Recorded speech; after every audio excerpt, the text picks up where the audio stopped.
G'day guys, DDU here, and welcome to part 3 of the DDUniverse figures overview. Today's video we'll be talking about Gigan.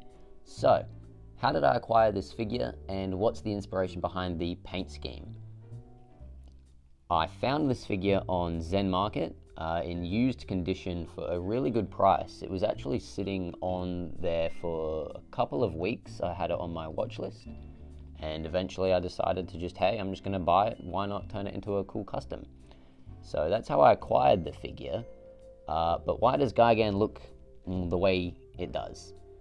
So Gigan is probably the most complicated figure that I have made for the DDUniverse, just in terms of, one, the base figure's detail, being from the MonsterArts Final Wars Gigan, and two, the sheer complexity of the paint scheme that I ended up choosing for this guy.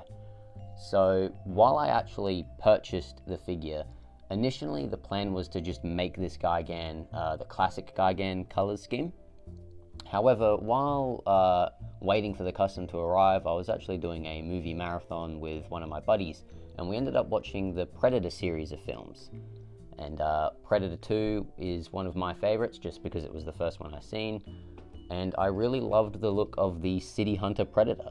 So I incorporated that copper scheme into Gigan here. So that's where the copper sort of armor plating comes from. That was directly inspired from the City Hunter Predator. Everything else I just sort of did on the fly. So originally I painted it in a base coat of grey primer before moving on to black. And then from there, just some grey dry brushing and some silver highlights on all of these veins and whatnot, just to sort of accentuate those details. I didn't know what color I wanted the back fins to be. I think originally I was going to keep them gold-ish, in line with the classic Gigan, before changing to green. However, when painting, I did end up obviously just picking gold. Alright, let's take a closer look at Gigan's paint and details, and I will talk about the changes I made to the base figure. So, the base figure is the MonsterArts Final Wars Gigan. I found that on Zen Market for a really cheap price in used condition.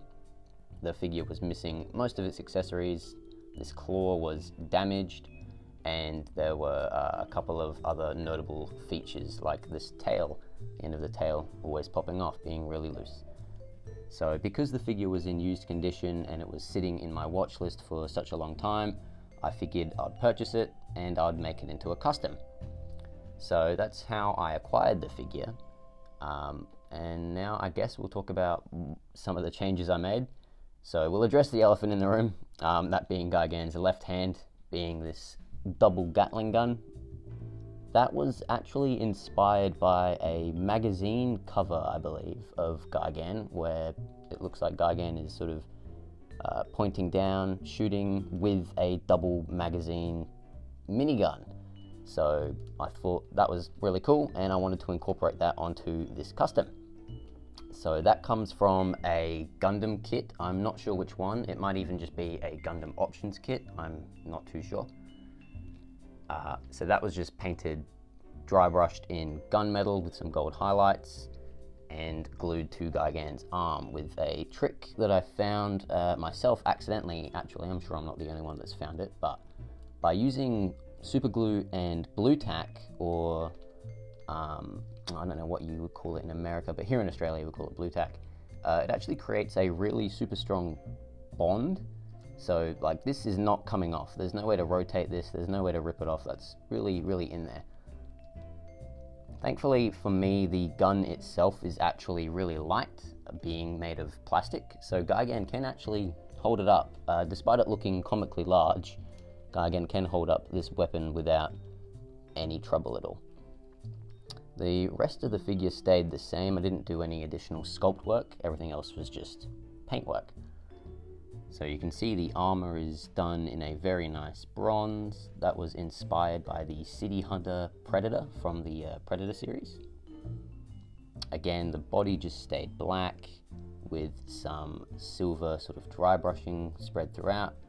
A different silver used for the veins. I believe that was a Gundam EX marker that I used for those. I can't remember, I made this custom a couple years ago. The teeth stayed the same, didn't do anything to the inside of the mouth. The mandibles, I kept silver to match the veins and the claw, which also did not change, that's the same. The fins are done up in gold. That was done just because I figured it would look nice and uniform with the rest of the figure. As you can see, I've painted some of those rivets down there. And that's pretty much it. No other changes were made to the figure. It's all just cosmetic paint stuff. You can see that bronze work down the tail there. Not the cleanest paint job on my behalf, but nevertheless, still looks pretty good. Let's see how I've painted on the insides of the armor there as well, so that way no matter what pose I put Gigan in, there shouldn't be any blue or grey lingering. Unless you really stretch the figure, you can see the grey base coat that I've sort of painted in initially. Even the metallic elements on the figure itself, so the base of these feet, they were painted up, and using a top coat, the paint was able to stick. And I'm very happy with how this one turned out. It's definitely really imposing, really cool looking. Definitely a bit of an eye catch when compared to the rest of the DDUniverse figures, just because of the sheer nature of the character. This figure being based on the 2004 Gigan, definitely more of a metal out there sort of look. You can see it from multiple angles here. Gigan doesn't really have a bad angle. I think he looks pretty good from pretty much every angle. No complaints here. Very happy with how this custom turned out.